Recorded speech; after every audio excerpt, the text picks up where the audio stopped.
What is white noise masking and how can you use it to improve your sleep? If you're struggling to fall asleep because of traffic or neighbours or unpleasant sounds, masking might be a tool that can help you overcome this. In this video, I'm going to discuss what is masking, how to use masking, and also some additional tips and tricks so that you can use white noise masking to improve your sleep quality.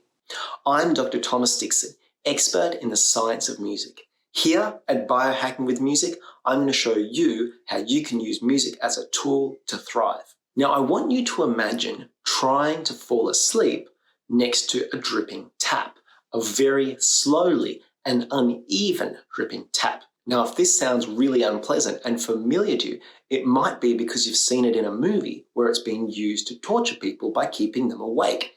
And that's exactly what would happen. The dripping tap captures your attention so that you focus on it instead of focusing on trying to relax or fall asleep. Now let's compare this to 1,000 dripping taps. What might this sound like? Well, if you were falling asleep and there was 1,000 dripping taps around you, it wouldn't be unpleasant. In fact, it might even sound like rain. Now, what might surprise you is that listening to rain is actually a type of white noise masking and a strategy that individuals use to help them fall asleep. It's interesting how one dripping tap can capture your attention and make it more difficult for you to fall asleep, whilst 1,000 dripping taps can actually make it easier for you to fall asleep. Now, the way that this works is that these 1,000 dripping taps create what we call a noise floor.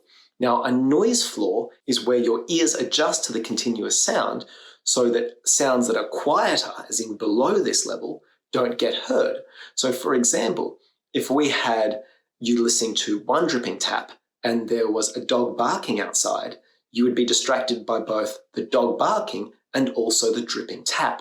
However, if you had 1,000 dripping taps and there's a dog barking outside, you wouldn't hear it as clearly because the dripping taps would mask out that dog barking sound. And a better example of this is actually white noise, pink noise, or my favorite, grey noise. These are sounds that contain all the frequencies that we can perceive and thus masks any sound across any frequency.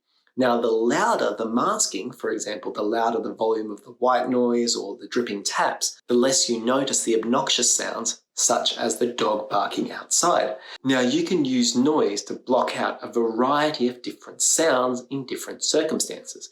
It could be traffic on the street, it could be your neighbours next door, or it could even be your partner snoring.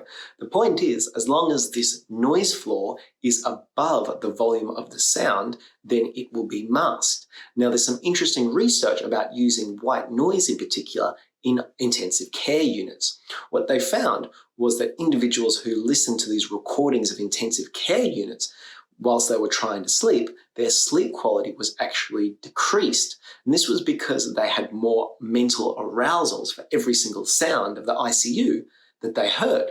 Whereas those that had the white noise, those sounds from the ICU were hidden or masked underneath the white noise, and these individuals' sleep quality was as good as if they weren't listening to any ICU noises. So what you're looking for specifically with these white noise sounds are ones that are broadband timbres. And what this means is that a broadband means that it covers a wide range of different frequencies. Some examples might include nature sound, which can cover a wide frequency spectrum. We'd also be looking at white noise, pink noise, grey noise, as I mentioned before. And also you can use organic sound, which could be your air conditioning or a fan that can create this wide bandwidth of sounds. And from here, it's just about your aesthetic preference. If you don't like the sound of white noise, don't use white noise. But if you like the sound of, say, for example, a trickling stream, use that instead. And the other point, which is really important, is that if you have a sound that is distracting, that's a very low frequency, make sure that the sounds you're using to mask that sound also have low frequency. For example, if you're using white noise, which is very high pitch, that's not going to be helpful if the neighbor next door has a subwoofer playing whilst you're trying to sleep, because it won't mask out the same frequency. It'll be masking the high frequencies and not the low ones. So in this video, We've talked about what is masking, some examples of masking, and also some sounds that you can use to mask your environment. Now, if you found this video helpful, please follow and subscribe for more content. And if you have a friend or colleague who you feel would benefit from this video, please share it with them. Thank you.